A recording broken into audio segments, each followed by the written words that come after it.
নমস্কার বন্ধুরা, সবাইকে চন্দ্রিমার স্বাদ কাহনে স্বাগত। আজকে আমি বানাচ্ছি একটা এগ কারি, যেটা সাউথের খুব ফেমাস একটা এগ কারি, যাকে এখানে বলা হয় এগ থুক্কু। এটা বানাতে আমার লাগবে দুটো বড় টমেটো আমি পিউরি করে নিয়েছি, আমি মিডিয়াম সাইজের 3টে পেঁয়াজ নিয়েছি, মানে কুচি করে নিয়েছি, আর বড় সাইজের দুটো হলে দুটো পেঁয়াজ নেবেন। অবশ্যই কারি পাতা, কিছু মৌরি লাগবে, আর একটু লাগবে দারচিনি, আর গরম মশলা লাগছে, আর লাগছে ধনে গুঁড়ো, আর আদা বাটা আর রসুন বাটা 1 চামচের মতন, আর কাশ্মীরি লঙ্কার গুঁড়ো। চলুন রান্নাটা স্টার্ট করা যাক। আমি গ্যাস জেলে কড়াইটা বসিয়ে দিয়েছি। এটা সাদা তেলে রান্না হবে, কিন্তু সাউথে অ্যাকচুয়ালি এটা রান্না হয় গ্রাউন্ডনাট অয়েলে, কিন্তু আমি সাদা তেলে করছি।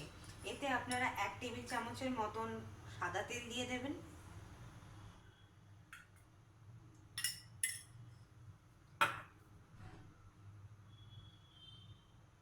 তেলটা গরম হয়ে গেলে আমি দেব এতে 1 চামচ মৌরি,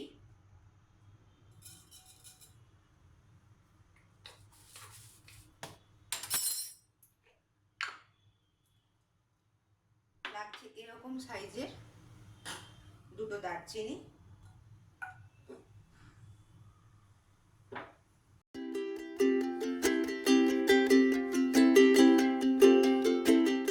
মৌরি আর দারচিনিটা যখন গরম হয়ে গেছে তখন আমি দেব কারি পাতা। অনেকটা কারি পাতা দেবেন, না হলে কিন্তু টেস্টটা আসবে না।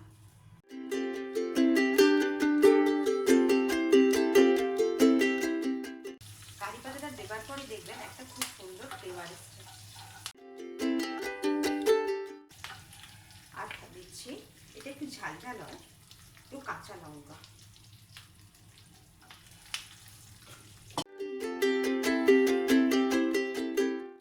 কারি পাতাটা দেবার পর 1 মিনিট একটু নাড়াচাড়া করে পেঁয়াজগুলো তুলে দেবেন।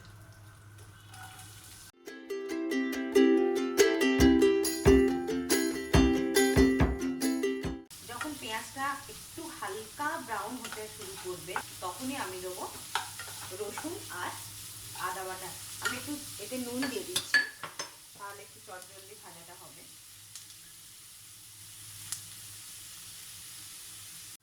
দেখুন, ঠিক এইরকম ভাবে যখন আস্তে আস্তে একটু করে ব্রাউন হতে শুরু করেছে পেঁয়াজ, এই সময় আমি দিয়ে দেবো 1 চামচ রসুন আর আদা বাটা।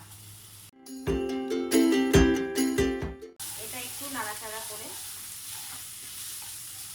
ভাজা ভাজা হয়ে যাওয়ার পর দেবো টমেটো পিউরি। এই সময় দিয়ে দেবো একটু হলুদ গুঁড়ো আর লঙ্কা গুঁড়ো।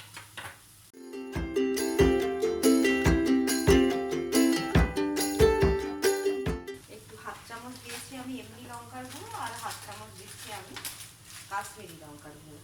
এটা একটু ঝাল ঝাল হয়।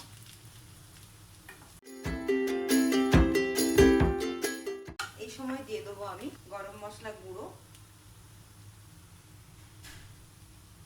ওই 1/4 স্পুন। দিয়ে দেবো 1 চামচ ধনে গুঁড়ো। এটা অপশনাল, আপনারা দিতেও পারেন নাও দিতে পারেন, কিন্তু আমি দিই, এতে টেস্ট ভালো হয়। দেখুন, ঠিক এইভাবে যখন তেল ছেড়ে বেরিয়ে আসবে, পেঁয়াজগুলো যখন খুব ভালোভাবে ভাজা হয়ে যাবে, তখন আমি দিয়ে দেবো টমেটো পিউরি।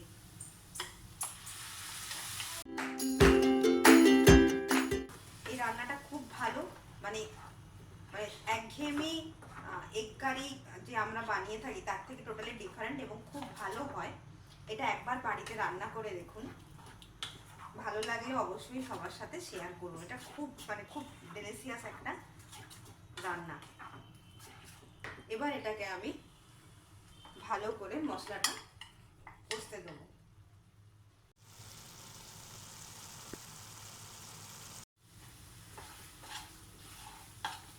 দেখুন, মশলাটা খুব ভালোভাবে যখন কষা হয়ে যাবে, ঠিক এই রকম জায়গায় যখন চলে আসবে, আস্তে আস্তে যখন তেল ছেড়েও বেরোবে, তখন আমি ডিমগুলোকে তুলে দেবো।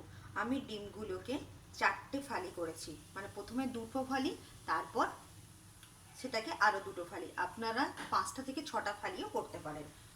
এবার আমি ডিমগুলো এখানে তুলে নিচ্ছি।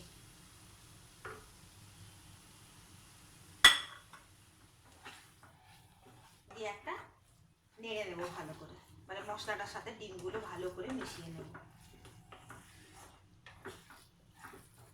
তৈরি হয়ে গেল এগ থাপ্পু। এটা যে কোনো রুটি, পরোটা, ইভেন মালাবার পরোটার সাথেও কিন্তু খুব ভালো লাগে। আর টেস্ট অনুসারে আপনারা নুনটা চেক করে দেবেন। বাস, রেডি হয়ে গেছে আমাদের এগ থুপ্পু। এবার আমি এতে একটু ধনেপাতা দেবো।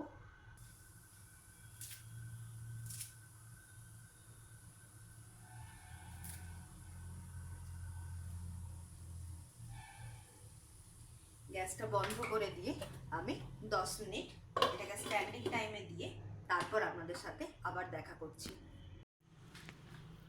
ফ্রেন্ড, রেডি হয়ে গেছে এগ থুপ্পু। এটা একটা খুব ডিলিশিয়াস রান্না, আপনারা একবার করে দেখুন। এটা রুটি, পরোটা সব কিছুর সাথে খুব ভালো লাগবে। যদি রান্নাটা ভালো লাগে তাহলে শেয়ার করুন আর সাবস্ক্রাইব করুন।